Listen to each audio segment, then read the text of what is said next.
সমবয়সী যদি খারাপ হয়, এই ছেলে আর জীবনে ভালো হয়ে উঠতে পারে না। এটা বড় সাংঘাতিক। অসংখ্য ছেলের জীবন নষ্ট করে দিছে তার সমবয়সী, চরিত্রহীন বানায় দিছে। সে কোনোদিন মদের আড্ডা চিনত না, কিন্তু ওই বন্ধু নামের জানোয়ার তারে মদের আড্ডা চিনাইছে। সে কোনোদিন জুয়ার আড্ডা চিনত না, জুয়া কেমনে খেলে বুঝতো না, কিন্তু বন্ধু নামের জানোয়ারে তারে জুয়া খেলা শিখেছে। সে কোনোদিন মোবাইলে উলঙ্গ ছবি দেখতো না, কিন্তু বন্ধু নামের শয়তান তারে মোবাইলে ছবি, নাচ, গান দেখা শিখেছে। কোরআনুল কারীমে আছে দোস্ত, সূরা ফুরকানের মধ্যে কিয়ামতের দিন অসংখ্য কাফের, বেঈমান, পাপী, নাফরমান নিজের আঙ্গুল এইভাবে দাঁত দিয়া কামড়াবে এবং কামড়াইয়া ছিঁড়ে ফেলতে চাইবে। ইয়াদু যালিমু আলা ইয়াদাইহি, আর বলবে কেন এরকম করবে? এই কামড়াইয়া দাঁত দিয়া আঙ্গুল কামড়াইয়া ছিঁড়তে চাইবে, আফসুসে আফসুসে। কি আফসুস? আফসুস করবে, ইয়া লাইতানি লাম আত্তাখিজ ফুলানান খলিলা, হায় দুনিয়ার তাকে যদি বন্ধু না বানাইতাম। এটা কোরআন শরীফের আয়াত। হায় যদি তাকে বন্ধু না বানাইতাম, যে আমাকে অশ্লীলতা, বেহায়াপনা, নারীর নাচ, জিনা, ব্যভিচার, মদ, জুয়া, এক ওয়াক্ত নামাজের কথা যে মনে করায় নাই, ওই অসত্রে, ওই শয়তানকে যদি বন্ধু না বানাইতাম। বিকাল 3টা বাজে বের হইছে, রাতের 10টায় ঘরে ফিরছে, 7 ঘন্টা বন্ধুদের সাথে ছিল। একটা বন্ধু একবারও বলে নাই যে দোস্ত আসরের নামাজ পড়বা না, মাগরিবের নামাজ পড়বা না, এশার নামাজ পড়বা না। তাহলে এরা কি বন্ধু আসলে? এরা তো শয়তান, এরাই তো ইবলিস। আল্লাহ তো কোরআনে বারবার বলছে শয়তান প্রকাশ্য শত্রু, আদুউম মুবিন, প্রকাশ্য শত্রু। তার মানে শয়তান প্রকাশ্য। তাহলে প্রকাশ্য হইলে কই আমরা দেখি না কেন? এগুলো যে গুনার দিকে ডাকে, গুনার দিকে আমন্ত্রণ করে, গুনার দিকে সহযোগী করে, এই হইল প্রকাশ্য শত্রু। এটাই শয়তান, এটাই। এই জন্য উত্তম সঙ্গী বড় নিয়ামত। আমার গাড়ির ড্রাইভার আজকে 5 বছর আমার গাড়ি চালায়, আমার ড্রাইভার 5 বছরে আল্লাহর কসম চলার পথে আমার জিন্দিগি গাড়িতে, আমার জীবনের হায়াতের খুব কম সময় ঘরে গাড়িটাই বেশি।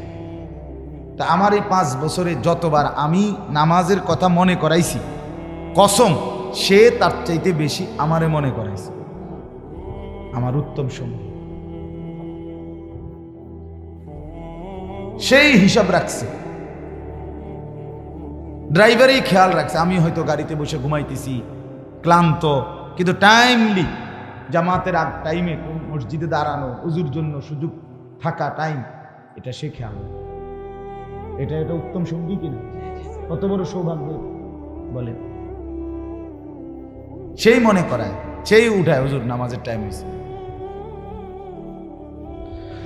এই জন্য বাপ, এটা আমি বললাম আপনাদেরকে, ছেলেরা তোমাদেরকেও বললাম, ভাই আলাদা সময়, সমবয়সী ডানে বামে তাকাইয়া আগাইতে পারতাম, সে তোমাকে আগাইতে দিবে না। এক হাসি দিয়া, এক দুষ্ট কথা দিয়া তোমারে পিছাই দিবে, পিছাই। আমরাও তো ছোট জীবন পার করে আসছি বন্ধু, শহরে বড় হয়েছি, কুমিল্লা শহরের প্রাণ কেন্দ্রে আমি বড় হয়েছি। কাজে আমি তো দেখছি বন্ধুদের আড্ডা, আমরাও দেখছি রকমের কথা, প্রলোভন, সবকিছুই আমরা শুনছি। এমন একটা যৌবন, ছোট্ট কাল, 16 বছর, 18 বছর, 22 বছর, 20 বছর আমরাও পার করে আসছি। আমার মনে আছে সব, আমার প্রাইমারি স্কুলের স্মৃতি আমার পুরো মনে আছে, আমার মাধ্যমিক লেভেলের স্মৃতি আমার মনে আছে, পুরোপুরি খেয়াল আছে। এই জন্য উত্তম সঙ্গী বড় নিয়ামত, যে গুনার দিকে ডাকে, ভালো কাজের কথা মনে করায়। রাসূলুল্লাহ সাল্লাল্লাহু আলাইহি ওয়াসাল্লামকে জিজ্ঞেস করছে সাহাবী, ইয়া রাসূলুল্লাহ, উত্তম সঙ্গী কি? নবীজি বলছে 3টা গুণ আছে যার মধ্যে। কয়টা গুণ? মান যাক্কারাকুম বিল্লাহি রুইয়াতু, যাকে দেখলে আল্লাহর কথা মনে হয়, উত্তম সঙ্গী। 2 ওয়া যাদা ফি ইলমিকুম মানতিকুহু, যার কথা শুনলে নিজের জ্ঞান বাড়ে, ইলম বাড়ে। 3 ওয়াযাক্কারাকুম বিল আখিরাতি আমালুহু, যারা আমল দেখলে আখিরাতের কথা মনে পড়ে। হাদিস রাসূলুল্লাহ সাল্লাল্লাহু আলাইহি ওয়াসাল্লাম বলে, যাকে দেখলে আল্লাহর কথা মনে পড়ে, যার কথা শুনলে কোরআন সুন্নাহর জ্ঞান বাড়ে, যার আমল দেখলে কি মনে পড়ে? আখিরাত, সে উত্তম সময়, সে উত্তম সময়। নবী সাল্লাল্লাহু আলাইহি সাল্লাম বলেন, লা তুসাহিব ইল্লা মুমিনান, মুমিন ছাড়া, ইমানদার ছাড়া, নেককার ছাড়া কাউকে সাথী বানায় না। সাথী এন থেকে কোম্পানিগঞ্জ এ কদ্দুরু সিটারের লগে যাইও না, এই সিটারে এনের ভিতরে তোমার অনেক খারাপ কথা বলে। এখান থেকে কোরবানপুর এই অসিব্বর লগে যাইও না, একলা হাঁটো, একলা হাঁটো। হয় তোমারে বলবে দোস্ত আইডিয়ার জন্য, জানার জন্য তো বেটা বিড়ির ভিতরে কিতা, এটা কমপক্ষে জিনিসটা তো কমপক্ষে তোর জ্ঞান থাকা দরকার, এই হিসাবে একটা টান দিয়েছে। মূলত তারে এটা শয়তানে করাইছে, কথা বুঝেন না? এই তারে ফান্দে ফেলে দিল। আর এই জন্য অনেক বড় বিষয়। আজকে যারা বাবা মা আছেন আপনারা বুঝতেছেন না, আপনারা মনে করতেছেন কিছু টাকা দিতে পারলে, আর মারা মনে করতেছে কিছু রান্না বান্না করে দিলেই সন্তান মানুষ হল। না রে বাপ, মাঝপথে অনেক শয়তান তারে নষ্ট করে দেয়। চলার পথে, রাতে, দিনে, বিকালে, সকালে, দুপুরে। বাপটা চায় ওরে যদি আমি সামনাসামনি করি আলগা, আপনাদের ছেলেরা এখন বড় মোবাইল দিয়ে কি করে, আপনারা চিৎকার করে কান্দে। এমনি কম যাইতো না কথা মাইক দিয়ে। জঘন্যতা কোথায় আপনারা জানেন না, নিকৃষ্টতা কোথায় গিয়ে পৌঁছছে আপনারা জানেন না। অসভ্য আপনাদের মেয়েদের, যে মেয়ে চরিত্রহীন, যার মেয়ে পর্দা করে না, সে কত নিকৃষ্ট অবস্থানে গিয়ে পৌঁছছে আপনি জানেন। কুত্তা বিলাই ফেল। যে ছেলে নামাজ পড়ে না এক ওয়াক্ত, এই জানোয়ার বহুত আগে জানোয়ারের ক্যাটাগরি পার হয়ে গেছে, বহুত আগে। কুকুর বিড়ালের শ্রেণীও পার হইয়া আরো নিচে চলে গেছে, আপনি জানেন। চেহারা দেখেন বেনামাজি সন্তানের, চুলের কোনো হদিস নাই, চেহারার কোনো হদিস নাই, শার্ট প্যান্টের কোনো হদিস নাই, যেখানে মুতে ধরে এখানে পেশাব করে দিতেছে, পেশাব করে কোনো পানি নেয় না, হাসে কি লেগে তাও কইতারে না, হাঁটে কেন, এতক্ষণ ঘুরতেছে কেন, প্রতিবন্ধী, মানসিক প্রতিবন্ধী, পাগল, তার সিরা। আপনি বলবেন একটা ভালো কাজের কথা, হে আসবো, মানে প্রতিবন্ধী যে। হ্যাঁ হ্যাঁ, বাস্তবতা, বাস্তবতা। নাইলে আপনাদের জীবনের ব্যর্থতা দেখেন। একজন বাবা মুসলমান হওয়ার পরে আপনার ঘরে 16 বছরের ছেলেটা এক ওয়াক্ত নামাজ পড়ে না, এত বড় জানোয়ার মুসলমানের ঘরে কেমনে ঘুমা? কথা কন না কেন?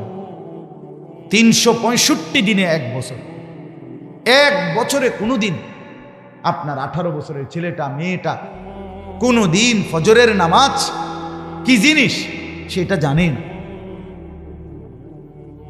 ফজরের নামাজ যে কখন পড়ে এটাই জানে না। এত বড় অসভ্য জানোয়ার মুসলমানের ঘরে ঘুমায় কেমন? তার বাপ কেডা বেড়া, তার মা কে তারে মানুষ করতেছে? এই বাপ তোমার জীবনের সার্থকতা কি? তুমি জীবনে কি অর্জন করলা? এই জানোয়ার। কথা বলেন না কেন? বলেন যারা এ জবাব দেন। জিন্দিগি মানে কি? জীবন মানে কি? ফাঙ্গাসার তেলাফিয়া? হ্যাঁ, জিন্দিগি মানে ফুলকপি আর ফাতাকপি। জিন্দিগি মানে বনবিড়ি। জিন্দিগি মানে চায়ের দোকানের আড্ডা। এই তো শেষ। এরপরে আর কোথাও যাইবেন না আপনারা। এরপরে যাইতে হবে না কোথাও। তো ছেলে নামাজ পড়ে না যে কি বলবেন? মেয়ে যে পর্দা করে না কি বলবেন?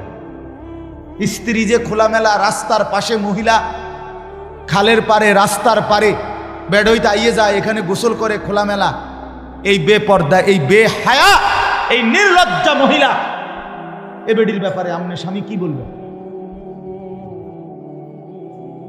কথা বলেন না কেন? কি বলবেন? কি আপনি বুঝেন না? আপনার ছেলের চেহারা দেখলে বুঝেন না? এই চুল আপনি জিজ্ঞাসা করলেন না, কিরে বাপ আমি মুসলমান, আমার দাদা, তোর দাদা মুসলমান, তোর বংশের 14 গোষ্ঠী মুসলমান, তোর চাচা মুসলমান, তোর ডানে বামে মানুষ মুসলমান, তুই এটা কার চুল রাখলি? কোন কুত্তা জানোয়ারের চুল রাখলি তুই? এটা জিজ্ঞাসা করলেন না কেন? আমনে বাপ না? আমনের বুঝি খেয়াল করেছে বাজার সদাই করতে? আমার তো স্পষ্ট মনে আছে, আমার বড় ভাই, আপন ভাই আলহাজ হজরত মাওলানা মাহবুবুর রহমান আশরাফি, আমার বড় ভাই আমাকে একবার চুল কাটাইতে গিয়ে 3 বার, শুধু সামনে আর পিছনে সামান্য 19-20 হয়েছে, বড় ছোট হয়েছে, পিছনের চুলের থেকে সামনের গুলো হাত লাগাইয়া দেখছে যে চুল সমান হয় নাই, চারদিকে 3 বার চুল কাটাইছে, একবার পর একবার 3 বার সেলুনে পাঠাইছে।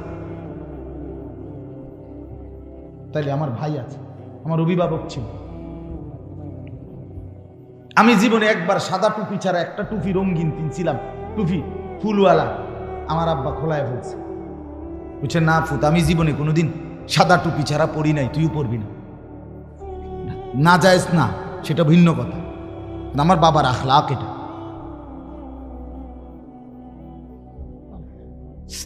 আজকে আপনারা টোটালি 12 বছর 14 বছরের ছেলেগুলো লাওয়ারিস। কোন মা বাপ থাকলে এরকম হওয়ার কথা না।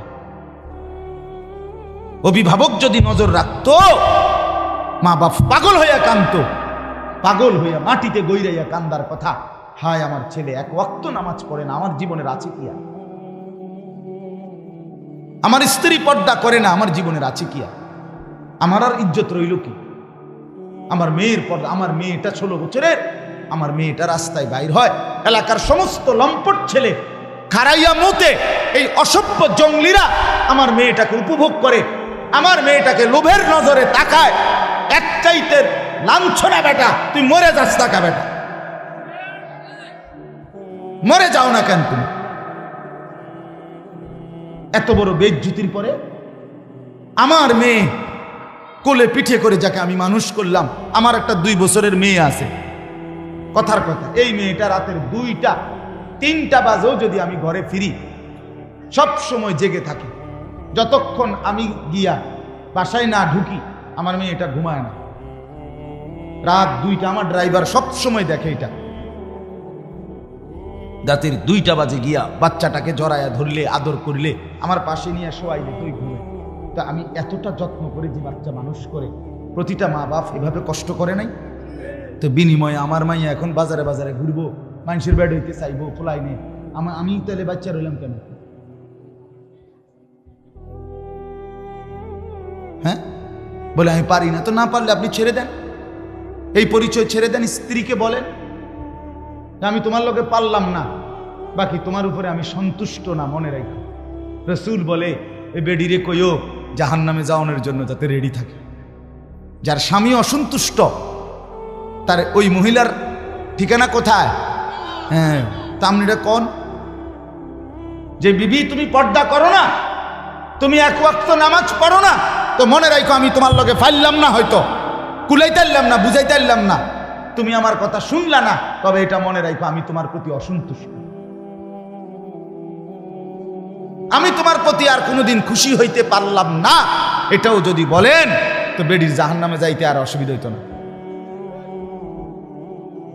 আপনার ছেলেকে বলেন বাপ তুই নামাজ পড়স না, তোর প্রতি বেড়া আমি তোরে পারলাম না, তুই ঘাড় ফাঁক দেস, তুই মাস্তানের মতো চুল রাখছ, তুই তোর বন্ধুরারে পাইয়া এখন আর আমারে পাত্তা দেস না। ঠিক আছে পুত, আমি তোর লগে কুলাইতারলাম না, কিন্তু এটা মনে রাখিস আমি বাপ হিসাবে তোর প্রতি অসন্তুষ্ট, তাহলে ওই সন্তানের জাহান্নাম নিশ্চিত।